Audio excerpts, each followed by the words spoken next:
this. This is GB News, and this type of headline has been running across the mainstream press. So it's fury as 1 million pro-Palestine protesters set to march through London on Armistice Day. This is the weekly now, every Saturday, Palestinian pro-Palestinian demonstrations going through London. There is going to be one next Saturday, the 11th. There's one this coming Saturday on the 4th and tomorrow, and one next Saturday on the 11th. And because it's Armistice Day, this is causing some trouble. So let's just have a look at Nigel Farage's comments on this. On the 11th hour of the 11th day of the 11th month, in 1918, the guns fell silent on the Western Front and all the other theatres of war. It is a very, very important moment in our national story. And it's something, actually, that has very much been respected in recent years in a remarkable way, on top of Remembrance Sunday, which, of course, takes place at the Cenotaph, a ceremony that for years the Queen attended, and, of course, King Charles will be there on Sunday the 12th.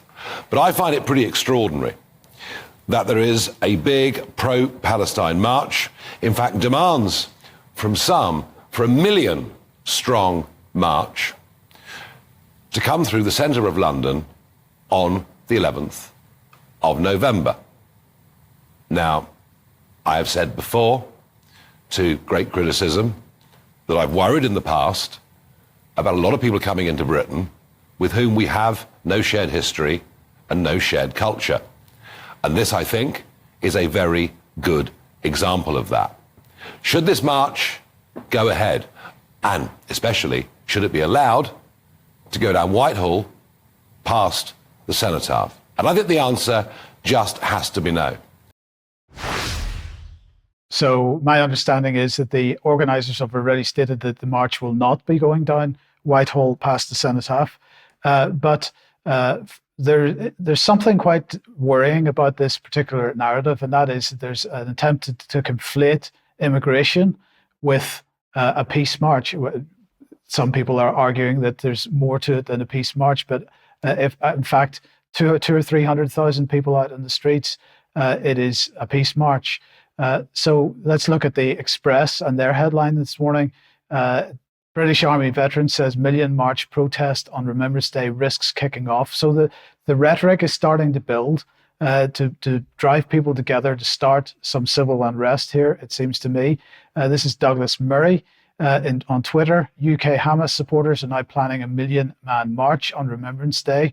So this isn't about stopping the bombing in Gaza. As far as he's concerned, this is about Hamas supporters, 1 million man march on Remembrance Day. First of all, it's not Remembrance Day, that's the following day. But anyway, let's not worry about that. They plan to defame our war dead and desecrate the Cenotaph itself. I'd like to see the evidence for that. This is the tipping point. If such a march goes ahead, then the people of Britain must come out and stop these barbarians, is what he said. Laurence Fox, with an extremely emotive image of a soldier in silhouette kneeling in front of the Union flag, it's time to stand and be counted. So the rhetoric very much is one of civil unrest, pitting one against the other. And I thought that there was somewhat ironic that Nigel Farage begins by pointing out that Armistice Day was the day that the guns and the bombs stopped, when in fact that's what most people are calling for in Gaza, the guns stopping.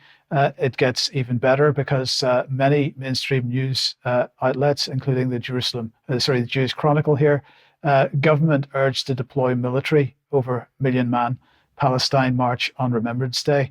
I think this is a very dangerous development. And I think what really we need at this point is just to take a step back, calm down a little bit. Let's get the action in the Middle East stopped. But most importantly, let's not fall into the trap of believing that what's going on here is hundreds of thousands of people coming out to be pro-Hamas or to promote the idea that Israel needs to cease to exist. Vanessa, let me just ask you for a bit of comment on this. We shouldn't be allowing ourselves to fall into this divide and conquer rhetoric. Well, I think also, Mike, the high risk is of a false flag.